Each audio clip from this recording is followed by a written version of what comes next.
Jadi undang-undang hak cipta itu nggak serta-merta pencipta lagu. Semua ciptaan itu kalau bermanfaat bagi masyarakat, bagi dunia, kemudian dianggap sebagai inovasi baru, itulah ciptaan yang kemudian dilindungi oleh hak cipta, undang-undang cipta ya. Nah terkait dengan ciptaan lagu, ya lagu juga hasil ciptaan manusia kan. Itu kan penciptanya juga kan berupaya bikin lagu kan. Itu mikir itu, pakai analisa, pakai perasaan, pakai insting, pakai kata-kata, mereka buat lagu sehingga tercipta lagu. Nah sekarang persoalannya bagaimana penerapan lagunya. Nah siapapun sebenarnya boleh menyanyikan setiap lagu apapun juga, siapapun boleh, tanpa perlu kena undang-undang hak cipta, dengan syarat lagu-lagu ini kemudian tidak dikomersilkan begitu, atau tidak kemudian diperdagangkan, atau kemudian dinyanyikan dengan harapan mendapatkan uang begitu ya.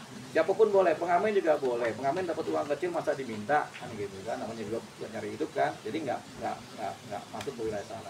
Nah ketika terkait dengan ciptaan lagu yang dikomersilkan itu begini, jadi misalnya ada lagu, ada penciptanya, kita nyanyikan dalam satu konser yang berbayar, dikomersilkan lagu ini, itulah kena undang-undang cipta gitu. Nah sekarang kita fokus kepada Lesti, apakah dia menyanyikan lagu-lagu ini kemudian nilainya komersil.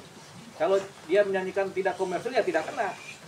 Nah kalau dia menyanyikan lagu-lagu ini secara komersil, misalnya ditangkap suatu event, kemudian suatu acara, tapi acara atau event ini kemudian membayar royalti kepada suatu lembaga yang menaungi mengenai ciptaan lagu, yang nggak kena juga begitu.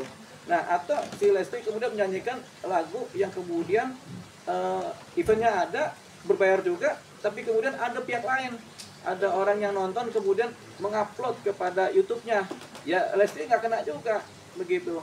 Kecuali Lesti nyanyi, dia punya niat dengan sengaja dan niat jahat pengen meraup keuntungan, dia bernyanyi meminta supaya penonton bayar pakai event, kemudian tapi nggak bayar royalti kepada pihak lembaga LMKN, ya sudah, dia diproses taruh.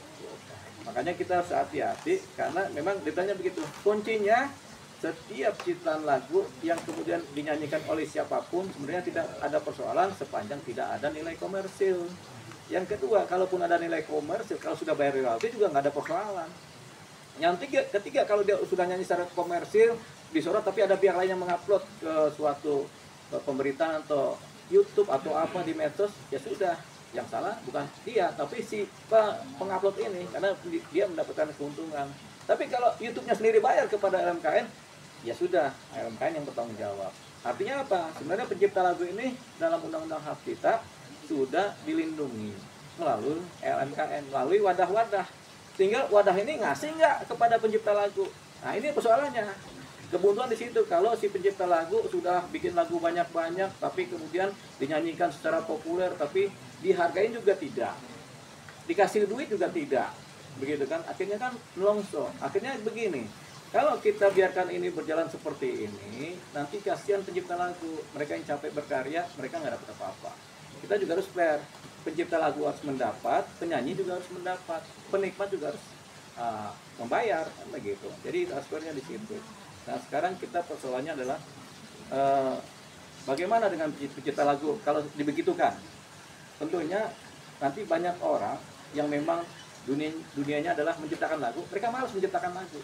Hasilnya Indonesia nggak ada karya lagi, karya lagu tuh nggak ada. Kenapa? Iya kita udah capek-capek bikin lagu, nggak ada yang bayar, gimana? Akhirnya nggak ada yang menciptakan lagu.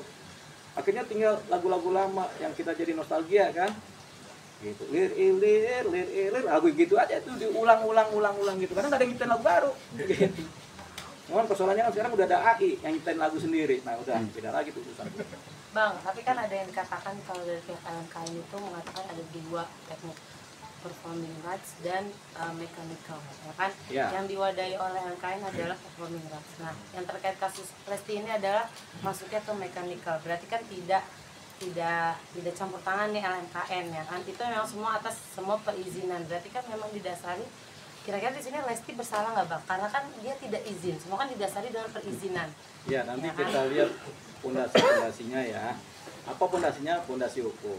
Kalau LMKN bilang, oh kami cuma bertanggung jawab di A, duitnya dia terima tapi A doang. Sebenarnya dia punya duit kelebihan kan, dia mengcounter B gimana caranya. Itu tanggung jawabnya LMKN, bukan disuruh pencipta suruh kerja sendiri, penyanyi suruh berantem kan gitu. Ini nggak bagus. Kondusivitas dari ciptaan lagu pencipta dan penyanyi menjadi nggak bagus. Sebenarnya ini harus ditengahi oleh LMKN.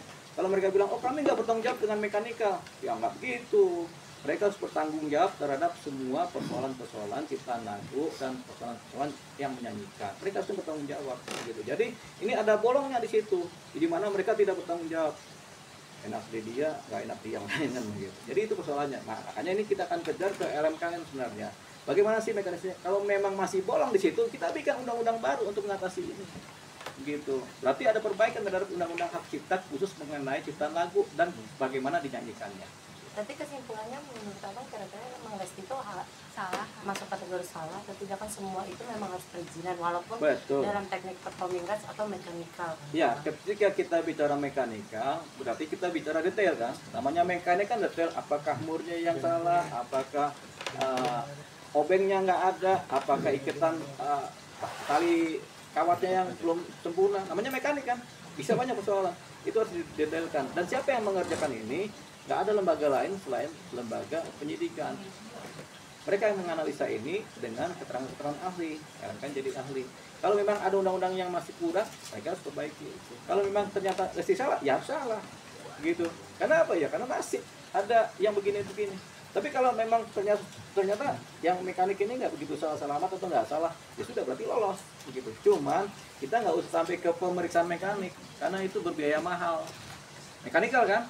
Ya udah kita aja udah berdamai dulu dari hati ke hati, kita bicarakan mana baiknya, mana buruknya, mana jalan tengahnya, mana yang menguntungkan para pihak. Itu dulu. Makanya kita akan sarankan kedua belah pihak udahlah ngobrol berdamai, ngomongin tuh lagu. Siapa tahu Lesti punya banyak inspirasi tema-tema lagu yang dibikinkan oleh Bang Yoni kan. Jadi itu malah tambah top dua-duanya kan begitu, siapa tahu.